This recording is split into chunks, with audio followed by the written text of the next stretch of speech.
मैं हूं विष्णु सर और जबरदस्त स्वागत है आज की हमारी क्लास में, जहां हम फिजिक्स को पढ़ने वाले बड़े ही फनी तरीके से, बड़े ही सुपर कॉन्सेप्ट के साथ में, ताकि हमको फिजिक्स के साथ खेलना आ जाए, फिजिक्स हमारी अंगुलियों पे आ जाए, कभी रटने की जरूरत ना पड़े। क्योंकि मैं हमेशा आपको कहता हूँ फिजिक्स रटने वाला सब्जेक्ट नहीं है, बड़ा ही शानदार सब्जेक्ट है, बड़ा ही फनी सब्जेक्ट है। बस आपके कॉन्सेप्ट क्लियर होने चाहिए, रटना नहीं है फिजिक्स को, फिजिक्स के कॉन्सेप्ट क्लियर करने। एक बार यदि कॉन्सेप्ट क्लियर हो गए तो फिर समझिए फिजिक्स से आसान सब्जेक्ट आपको कभी भी कोई भी नहीं लगने वाला है। बड़ा ही मार्किंग लाने वाला सब्जेक्ट है, बट कॉन्सेप्ट हमेशा क्लियर होने चाहिए और यही हमारा हमेशा का मोटो रहता है। तो आज की क्लास भी बड़ी ही शानदार होने वाली है, बड़ी ही खास इंपॉर्टेंट क्वेश्चन, सुपर कॉन्सेप्ट और बड़े ही इंपॉर्टेंट फैक्ट्स पर हम डिस्कस करने वाले हैं। तो आपको पूरे फोकस होकर क्लास अटेंड करनी है, क्लास पूरी अटेंड करिएगा और साथ ही साथ अपने नोट्स भी प्रिपेयर करते रहिएगा। क्योंकि हमेशा की तरह मैं आपको एक ही बात कहूंगा कि अपने हाथों से बनाए हुए नोट्स से बेस्ट कोई भी स्टडी मटेरियल इस दुनिया में नहीं होता है। ठीक है, तो स्टूडेंट्स आज की जो क्लास है इलेक्ट्रिक पोटेंशियल, आज का हमारा टॉपिक है, चैप्टर 3 है।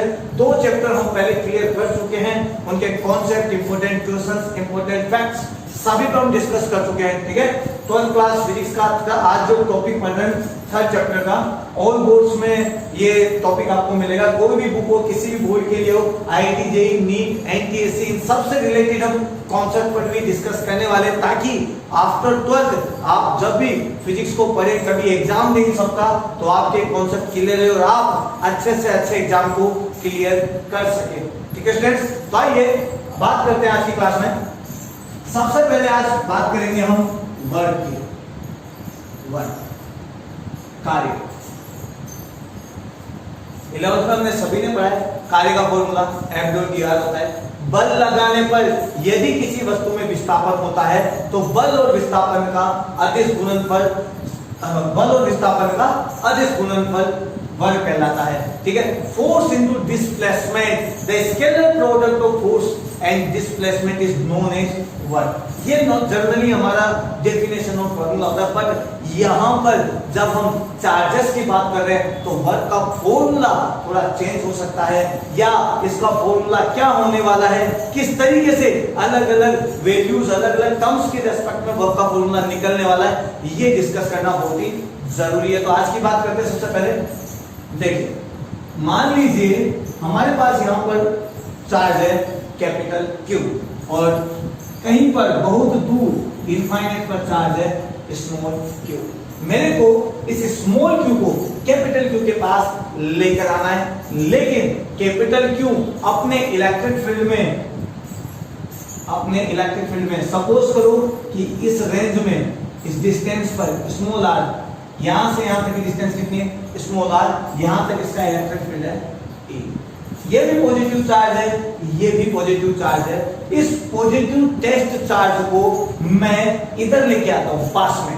फिलहाल इलेक्ट्रिक फील्ड के बाहर है, तो कैपिटल Q के इलेक्ट्रिक फील्ड के बाहर है। याद कीजिए, इलेक्ट्रिक फील्ड वो फील्ड होता है जहां पर कोई चार्ज किसी चार्ज दूसरे चार्ज पर फोर्स लगा सकता है। तो ये जो इलेक्ट्रिक फील्ड है ये किसका है, कैपिटल Q का है। तो ये कैपिटल Q इस फील्ड में कोई दूसरा चार्ज आएगा तो उसके ऊपर फोर्स लगाएगा, लेकिन फिलहाल स्मॉल q बाहर है। परीक्षण आवेश, टेस्ट चार्ज कहां पर है, बाहर है, इलेक्ट्रिक फील्ड के बाहर है। तो क्या कैपिटल Q इस पर फोर्स लगाएगा, नहीं लगाएगा, क्योंकि स्मॉल q इस एरिया के बाहर है। ठीक है, और कैपिटल Q अपना फोर्स इस इलेक्ट्रिक फील्ड के रेंज में ही लगा सकता है। विद्युत क्षेत्र का जो ये एरिया है, ये जो क्षेत्र है, यहीं पर अपना बल किसी दूसरे पर लगा सकता है। यही हमारी बात हुई थी जो हमने प्रीवियस चैप्टर पढ़ा था उसमें। ठीक है, अब देखो, जब मैं इस कैपिटल Q को यहां पर लेके आऊं, यहां पर ले आता हूं, सॉरी स्मॉल q को मैं यहां पर ले आता हूं, तो जब मैं स्मॉल q को यहां पर लेकर आऊंगा तो फोर्स लगेगा, नहीं लगेगा, क्योंकि अभी भी जो चार्ज है वो इलेक्ट्रिक फील्ड के बाहर है। या लगेगा तो इतना ना के बराबर लगेगा, नेग्लिजिबल, कि हम उसे मानेंगे ही नहीं। ठीक है, नेग्लेक्ट कर सकते हैं उसे। बट जब मैं स्मॉल क्यू को यहां पर रखूं तो फोर्स लगेगा, स्मॉल क्यू पर फोर्स लगेगा। और स्मॉल क्यू पर फोर्स कौन लगाएगा? कैपिटल क्यू लगाएगा। क्यों लगाएगा कैपिटल क्यू? क्योंकि कैपिटल क्यू के इलेक्ट्रिक फील्ड में, इस विद्युत क्षेत्र में कौन आ गया है? स्मॉल क्यू आ गया है। जब भी किसी चार्ज के इलेक्ट्रिक फील्ड में, विद्युत क्षेत्र में कोई दूसरा चार्ज आ जाता है, जिसे हम टेस्ट चार्ज या परीक्षण आवेश कहते हैं, जब कोई दूसरा टेस्ट चार्ज आ जाता है तो उस दूसरे वाले टेस्ट चार्ज पर ये वाला चार्ज जिसके इलेक्ट्रिक फील्ड में ये आया है, ये किसके इलेक्ट्रिक फील्ड में आया है? इसके इलेक्ट्रिक फील्ड में, तो ये वाला चार्ज इस पर फोर्स लगाएगा कि तू मेरे इलेक्ट्रिक फील्ड में आए तो ले, मैं तेरे ऊपर फोर्स लगाऊंगा। तो जैसे ही स्मॉल क्यू फोर्स लगाएगा तो इलेक्ट्रिक फील्ड का फॉर्मूला क्या हो जाएगा? E = small Q. ये हमने फर्स्ट चैप्टर में बड़े ही शानदार तरीके से डिस्कस किया था। मैंने आपको सारे कॉन्सेप्ट बताए थे इसके, ठीक है। आज बस मैंने रिकॉल करने के लिए आपको, कि आपको थोड़ा याद आ जाए, इसलिए मैंने यहाँ पर फॉर्मूला लिख दिया है, ठीक है। आइए आगे बात करते हैं। अब मैं स्मॉल क्यू को यहां तक लेकर आया था, यहां तक, तो कोई फोर्स नहीं लग रहा था। क्यों? क्योंकि स्मॉल क्यू इलेक्ट्रिक फील्ड के बाहर था। फोर्स नहीं लग रहा था तो मुझे काम भी नहीं करना पड़ रहा था, क्योंकि वर्क हमेशा तब होता है जब फोर्स लगाया जाए। और मैं फोर्स इस पर लगाऊं क्यों? क्योंकि मेरे ऊपर तो फोर्स लग ही नहीं रहा। जब मेरे ऊपर कोई फोर्स लग ही नहीं रहा है तो ये आसानी से इधर आ गया। लेकिन जब मैंने इसको यहां पर रखा, यहां पर, तो कैपिटल क्यू ने स्मॉल क्यू के ऊपर फोर्स लगाया इस डायरेक्शन में, ठीक है। इसको रिपेल कर रहा है, इसको प्रतिकर्षित कर रहा है, दोनों पॉजिटिव है तो प्रतिकर्षण। तो जैसे ही कैपिटल क्यू यहां पर आया, सॉरी स्मॉल क्यू यहां पर आया, कैपिटल क्यू ने फोर्स लगाया, ठीक है। इलेक्ट्रिक फील्ड में आने पर इसके ऊपर फोर्स लगा। लेकिन मेरे को तो कैपिटल क्यू को पास लेकर आना है, तो यदि मेरे को यहां लाना हो capital Q, sorry small Q, इस स्मॉल क्यू को मेरे को यदि यहां लाना हो तो क्या करना पड़ेगा?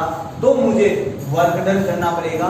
इस स्मॉल क्यू को मैं धक्का देकर इधर लेके जाऊंगा, स्मॉल क्यू को धक्का देकर इधर लेके जाऊंगा। क्यों? क्योंकि अपोजिट में मेरे पास कौन है?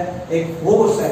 तो मुझे इस फोर्स के अपोजिट कार्य करना पड़ेगा, इस बल के विरुद्ध मुझे कार्य करना पड़ेगा। तो मैं कह सकता हूं स्मॉल क्यू को इलेक्ट्रिक फील्ड में एक पॉइंट से दूसरे पॉइंट पर ले जाने के लिए मुझे इस फोर्स के अपोजिट वर्क करना पड़ता है, इस फोर्स के अपोजिट मुझे कार्य करना पड़ेगा। आगे मेरी बात समझ में? जब मुझे कार्य करना पड़ेगा तो वर्क का फॉर्मूला होगा फोर्स इनटू डिस्प्लेसमेंट।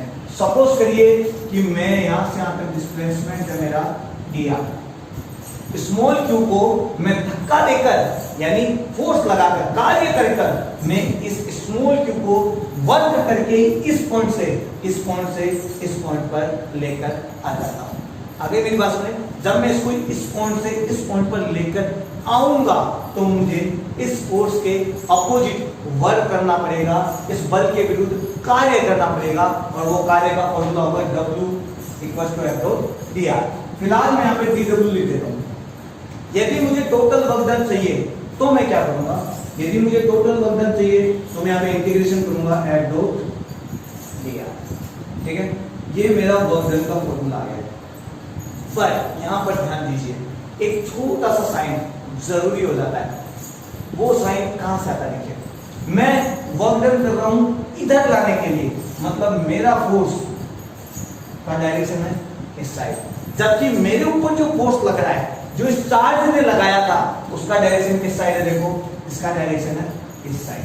तो इसका मतलब जो फोर्स मेरे ऊपर लग रहा था उसके अपोजिट मैं वर्क कर रहा हूं। मतलब कैपिटल क्यू जो फोर्स लगा रहा है, कैपिटल क्यू इधर फोर्स लगा रहा है, मैं इसके अपोजिट वर्क कर रहा हूं इस स्मॉल क्यू को यहां से लाने के लिए। तो मेरा डायरेक्शन इस एफ के अपोजिट है, तो मैं यहां पे लिखूंगा माइनस। ओनली ये इंडिकेट करता है कि हमने कैपिटल क्यू पर जो फोर्स लगाया है, इसको इस पॉइंट से इस पॉइंट पर लाने में उस फोर्स का डायरेक्शन, उस पर लगने वाले फोर्स यानी इस एफ के अपोजिट, ठीक है। मैं आपको इसको और सिंपल वर्ड में समझाता हूं, देखिए ध्यान से, अभी आप समझ जाएंगे। ठीक है, अलग अलग बुक्स में अलग अलग बातें, इसलिए मैं आपको सारी बातें समझा रहा हूं। ठीक है, देखिए ये है पॉइंट ए, ये है पॉइंट बी, और मैं यहां लिख देता हूं ये है पॉइंट सी। ये यहां पर कैपिटल क्यू चार्ज है। ठीक है, यहां पर स्मॉल आर डिस्टेंस, और यहां पर मैं लिख देता हूं डी आर। यहां पर चार्ज है स्मॉल क्यू। स्मॉल क्यू अभी इलेक्ट्रिक फील्ड के बाहर है, मतलब जो सी पॉइंट है, या चलो इलेक्ट्रिक फील्ड के बाहर है, तो मेरे को वर्क डन नहीं करना पड़ेगा। मान लो ये यहां पर क्यू में कहीं बाहर से लेकर आया था, वो इलेक्ट्रिक फील्ड के बाहर है सब कुछ पॉइंट, तो मुझे वर्क डन नहीं करना पड़ेगा क्योंकि मेरे ऊपर फोर्स नहीं लगेगा। लेकिन जैसे ही मैं सी पॉइंट से बी पॉइंट पर ट्रांसफर करूंगा, इस स्मॉल क्यू को सी पॉइंट से बी पॉइंट पर लेकर आऊंगा, तो लाने के लिए मुझे वर्क डन करना पड़ेगा, कार्य करना पड़ेगा, क्योंकि ये कैपिटल क्यू इस स्मॉल क्यू पर फोर्स लगाएगा जिसका डायरेक्शन ऐसे होगा। आगे मेरी बात सुने, इसको बाहर की तरफ धकेलेगा, लेकिन मेरे को स्मॉल क्यू को लेके आना है पॉइंट सी से पॉइंट बी के ऊपर। जब पॉइंट सी से पॉइंट बी के ऊपर मुझे लेके आना है, तो मुझे इसको धक्का देकर लाना पड़ेगा।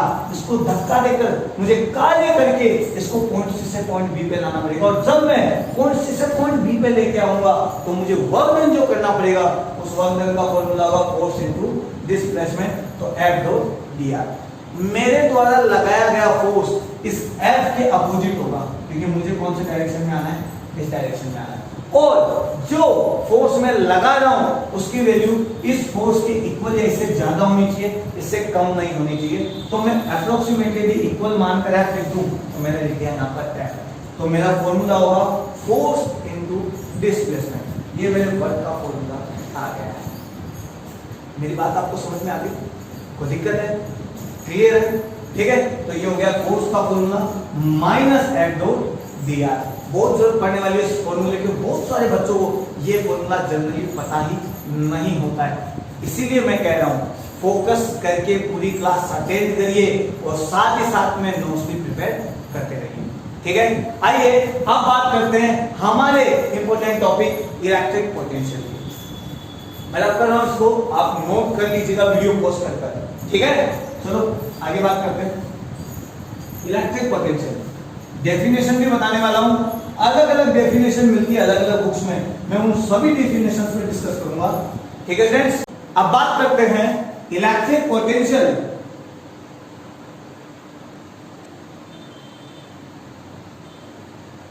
And potential difference.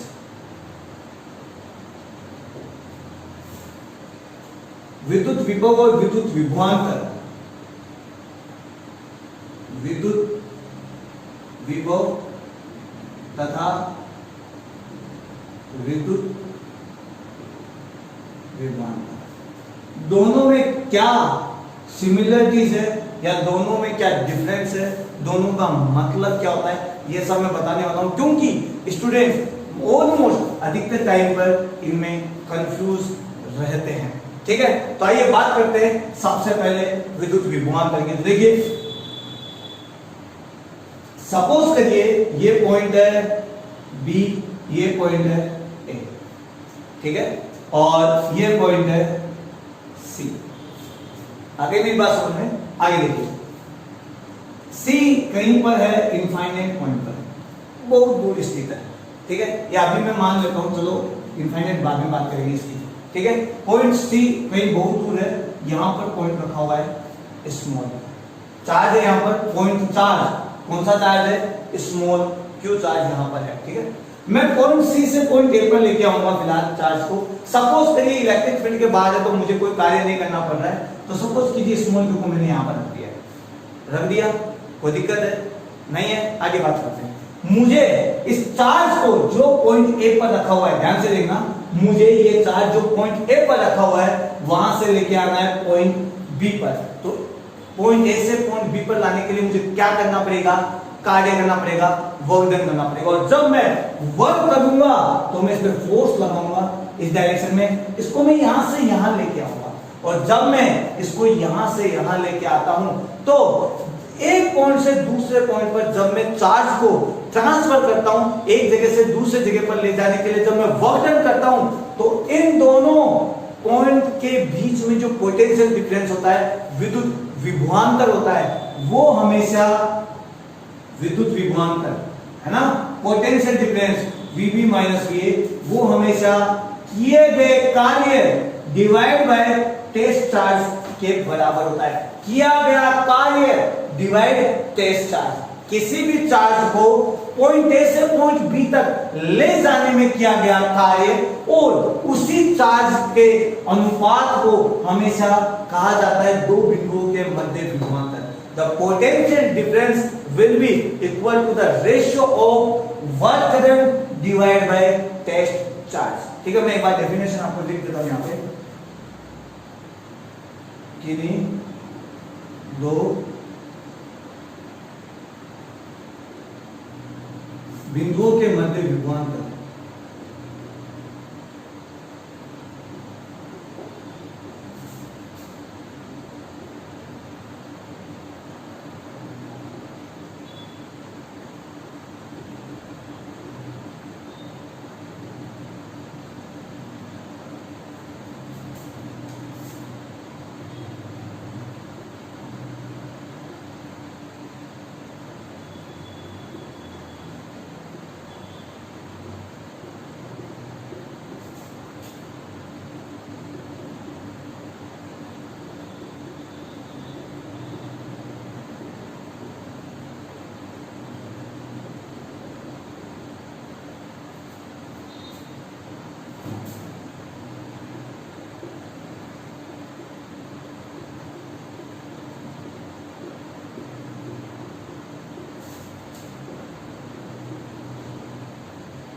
अनुपात के बराबर होता है।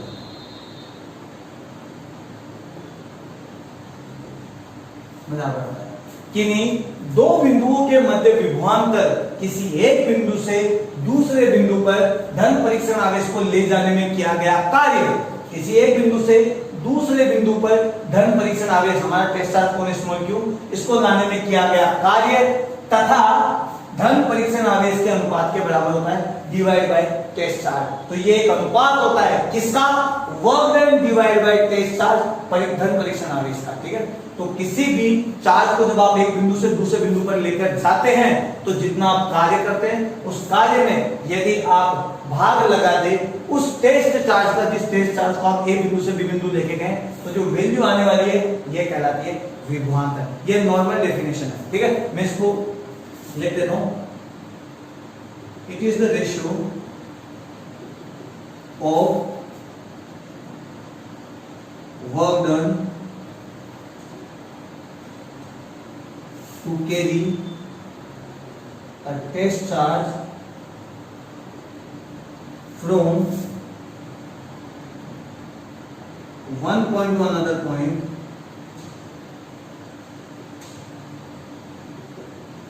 in electric field to the magnitude of test charge, to the magnitude of test charge. It is the ratio of work done. It is the ratio of work done to the test charge. If test charge is carried from one point to another point, किसी भी test charge को, धन परीक्षण आवेश को एक बिंदु से दूसरे बिंदु तक ले जाने में किया गया कार्य और उसी टेस्ट चार्ज के अनुपात को हम विद्युत विभवांतर कहते हैं। ठीक है, ये नॉर्मल डेफिनेशन है, लेकिन मैं से और आसान बताने वाला हूं। मैं आपको वो हर डेफिनेशन बताऊंगा जो अलग अलग बुक्स में आपको मिलने वाली है। अलग अलग टीचर्स आपको जब पढ़ाए तो आप कंफ्यूज ना रहे कि ये डेफिनेशन सही है या उन सर ने पढ़ाई थी वो डेफिनेशन सही है, इस बुक में ये लिखा हुआ है, उस दूसरी बुक में ये लिखा हुआ है, रेफरेंस बुक में वो लिखा हुआ है, सब कुछ आपको मिलेगा। दिल थाम के बैठिए, थोड़ा पेशेंस और ट्रस्ट रखिए। ठीक है, लेकिन साथ के साथ आपको मेहनत करनी है, ये ध्यान रखिएगा। घास नहीं काटने, यदि घास काटने लग गए तो समझ जाइए, या जिस दिन फिजिक्स आपके साथ खेलने लग गया समझ जाइए उसके बाद आपका बेड़ा पार होना बड़ा ही मुश्किल है, बड़ा ही टफेस्ट सब्जेक्ट बन जाता है फिजिक्स। और यही वजह है कि अधिकतर लोग ये कहते हैं कि फिजिक्स थोड़ा टफ सब्जेक्ट है, क्योंकि उनके कॉन्सेप्ट क्लियर नहीं है। बस किताब खोलना चालू और रटना स्टार्ट, और हमें रटना नहीं है। हमारी फर्स्ट प्रायोरिटी यही है कि रटना छोड़ना है, हमें कॉन्सेप्ट सीखना है, ताकि फिजिक्स के साथ हम आसानी से खेल सकें। आगे मेरी बात समझ में आइए, बात करते हैं। डेफिनेशन नोट कर लीजिएगा, ठीक है। इसके अलावा वो डेफिनेशन भी मैं आपको बताने वाला हूं, रफ कर रहा हूं मैं।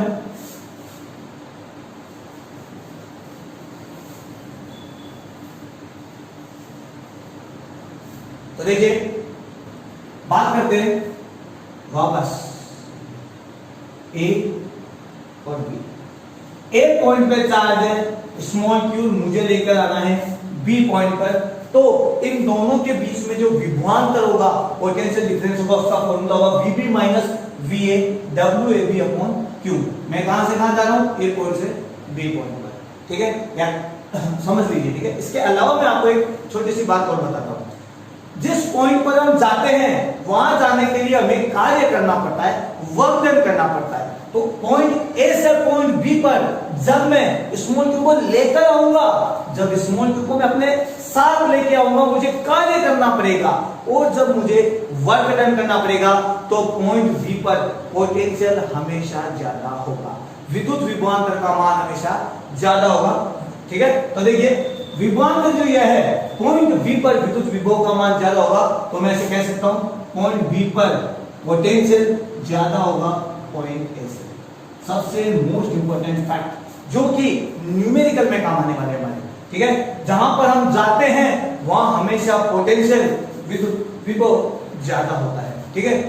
तो इसलिए मैंने लिखा है VB माइनस VA। आगे मेरी बात समझ में, आगे बात करता हूं मैं। इफ यदि Q इक्वल टू 1 कूलम, यदि Q की वैल्यू में 1 कूलम लिख दूं, तो मैं यहां लिख सकता हूं VB minus VA equal to WA। क्योंकि लिखे मैंने क्या लिख दिया 1 कूलम। और अब यहां से निकलने वाली डेफिनेशन देखो कैसे। यदि 1 कूलम चार्ज को, यदि 1 कूलम चार्ज को मैं एक पॉइंट से दूसरे पॉइंट पर लेकर आता हूं, तो एक पॉइंट से दूसरे पॉइंट पर लाने में जो कार्य किया जाता है वही कार्य उन दोनों बिंदुओं के मध्य विद्युत विभवांतर कहलाता है। ध्यान से देखिए वापस, यदि मैं 1 कूलम चार्ज को एक पॉइंट से दूसरे पॉइंट पर लेकर आता हूं, तो एक पॉइंट से दूसरे पॉइंट पर लाने में किया गया कार्य ही उन दोनों बिंदुओं के मध्य विद्युत विभवांतर कहलाता है। सही है ना डेफिनेशन? आगे समझ में, एक बार और ध्यान से सुनिए। 1 कूलम चार्ज को Q की जगह मैं मान लेता हूं 1 कूलम, अज्यूम क्या है 1 कूलम। तो 1 कूलम चार्ज को ए पॉइंट से बी पॉइंट पे लाने में जो वर्क डन किया है, जो कार्य किया है, वही कार्य उन दोनों बिंदुओं के मध्य कहलाता है विद्युत विभवांतर, इलेक्ट्रिक पोटेंशियल। तो यहां से डेफिनेशन आसानी से निकलती है। 1 कूलम चार्ज को ए पॉइंट से बी पॉइंट पे लाने में किया गया वर्क डन ही उन दोनों पॉइंट्स के बीच में इलेक्ट्रिक पोटेंशियल या विद्युत विभवांतर कहलाता है। सही है डेफिनेशन? तो मैं आपको लिख के देता हूं। सबसे पहले मैं इंग्लिश में लिख देता हूं। It is work done to carry, मैं इसको थोड़ा सा आसान सब्जेक्ट में लिखता हूं, आसान डेफिनेशन में लिख देता हूं। Work done to carry a unit positive charge from one point to another, इन थोड़ी सी लाइट हो गई है, मार्कर थोड़ा लाइट हो रहा है ना, another point, one point to another point in electric field, work done to carry a unit positive charge, थोड़ा सा मिस्टेक कभी कभी हो जाती है गलती, थोड़ा सा पैसे रखना, थोड़ा सा एडजस्ट करना। कभी कभी जल्दी जल्दी लिखते हुए कुछ वर्ड्स छूट जाते हैं, वैसे मैं इनको कोशिश करता हूं कि पूरा करेक्ट आपको मिल सके, ठीक है। Positive charge from one point to another point in electric field is called as electric potential difference.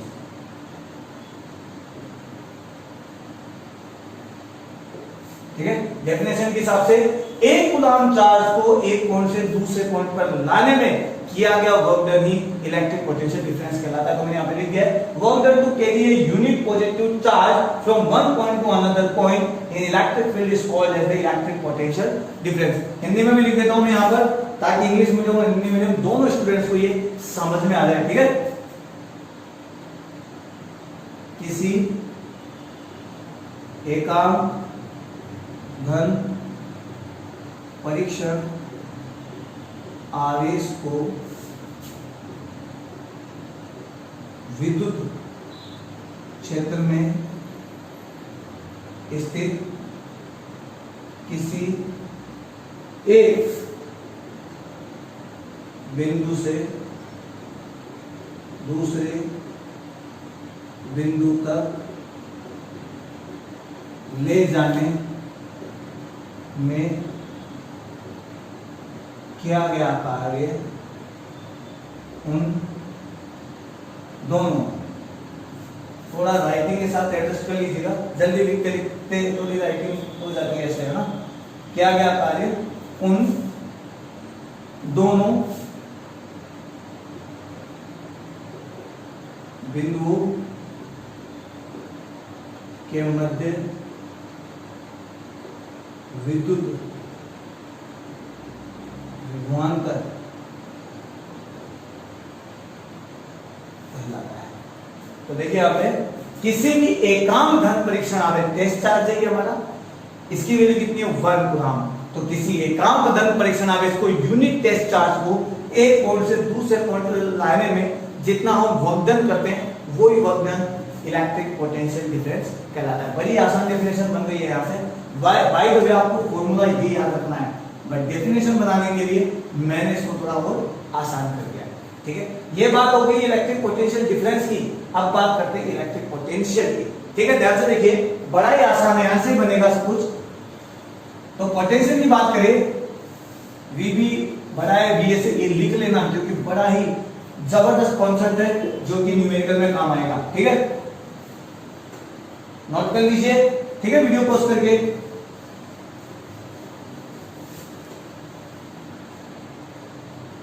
अब देखिए, वापस बात करते हैं। ए पॉइंट से बी पॉइंट पर क्यू चार्ज को लेकर आना है, तो पोटेंशियल डिफरेंस विद्युत विभवांतर कहलाता है वीबी माइनस वीए, जो होता है W A B upon Q. ठीक है, इतनी बात हम कर चुके हैं। अब हमें चाहिए विद्युत विभव। विभवांतर का मतलब क्या है? Potential difference. ध्यान रखिए, विभवांतर दो विभव के बीच का अंतर, दो पोटेंशियल के बीच का डिफरेंस।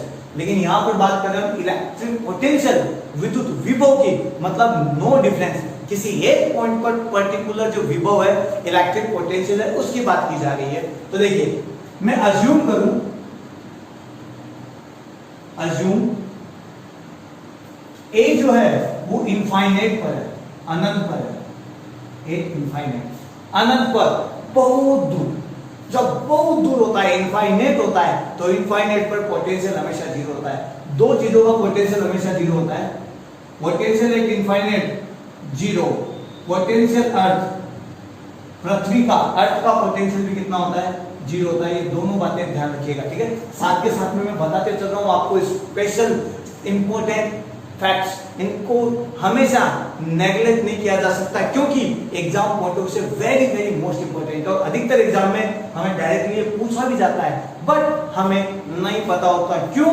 क्योंकि हमारे तो कॉन्सेप्ट कभी क्लियर होते ही नहीं है। हमें तो रटने की आदत पड़ी हुई है, तो रटना नहीं है, कॉन्सेप्ट सीखना है। तो देखिए, बात करते हैं, इनफाइनाइट पे माना जाए तो इसका मतलब जो आपका VA है वो कितना हो जाएगा? जीरो। तो मैं यहां पे लिख सकता हूं VB minus zero equal to WAB upon Q। आगे मेरी बात सुने। अब देखो, फिर मैंने अज्यूम किया Q equal to 1 coulomb. Q को 1 कूलम्ब मान लिया मैंने, और 1 कूलम्ब मान लिया, तो VB इक्वल टू हो जाएगा WAB। ये लीजिए, VB की वैल्यू कितनी आ गई है? WAB। तो मैं यहां से फिर डेफिनेशन बना सकता हूं। ध्यान से सुनिए, यदि मैं 1 कूलम्ब चार्ज को, क्योंकि वैल्यू कितनी ली है मैंने 1 कूलम्ब, तो यदि मैं 1 कूलम्ब चार्ज को अनंत से किसी बिंदु पर लेके जाऊं, यदि मैं 1 कूलम्ब चार्ज को इनफाइनाइट से किसी पॉइंट पर लेके जाऊं, तो जितना मैं वर्क डन करूंगा वही वर्क डन उस पॉइंट पर इलेक्ट्रिक पोटेंशियल विद्युत विभव कहलाएगा। आगे मेरी बात सुनिए, बड़े ध्यान से सुनना, बड़ी शानदार सी डेफिनेशन है कि 1 कूलम्ब को यदि मैं इनफाइनाइट से लेकर जाऊं किसी दूसरे पॉइंट पर, तो उस पॉइंट पर जाने में जो मुझे वर्क डन करना पड़ेगा, जो मुझे कार्य करना पड़ेगा, वही कार्य उस पर्टिकुलर बिंदु पर, उस पर्टिकुलर पॉइंट पर क्या कहलाएगा, इलेक्ट्रिक पोटेंशियल कहलाएगा। तो यहां से मैं डेफिनेशन फिर लिख सकता हूं, तो देखिए, work done to carry a unit positive test charge, unit positive test charge from infinite to a particular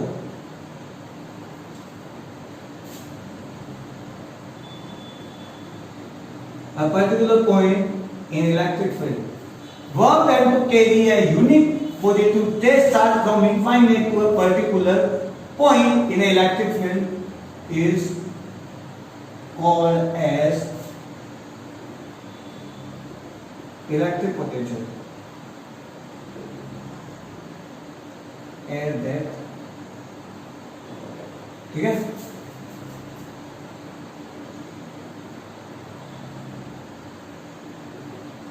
अनंत से विद्युत क्षेत्र में स्थित किसी बिंदु तक एकांक धन परीक्षण आवेश को लाने में किया गया कार्य उस बिंदु पर, लाने में किया गया कार्य उस बिंदु पर स्थिर विद्युत विभव कहलाता है।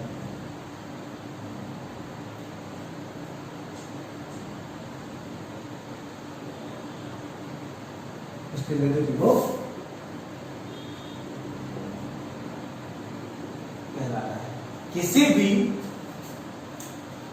टेस्ट चार्ज यानी 1 कूलम्ब चार्ज को इनफाइनाइट से किसी पॉइंट पर लाने में किया गया कार्य उस बिंदु पर स्थिर विद्युत विभव कहलाता है। तो डेफिनेशन देखो यहां से बनती है, स्थिर विद्युत विभव और स्थिर विद्युत विभवांतर, दोनों बड़ा ही आसान है। ध्यान से देखिए क्या डिफरेंस है दोनों में। यदि मैं इनफाइनाइट से ना आऊं, मतलब अनंत से नहीं आता हूं, किसी एक पॉइंट से दूसरे पॉइंट जाता हूं, तो यही कार्य कहलाता है विद्युत विभवांतर, पोटेंशियल डिफरेंस।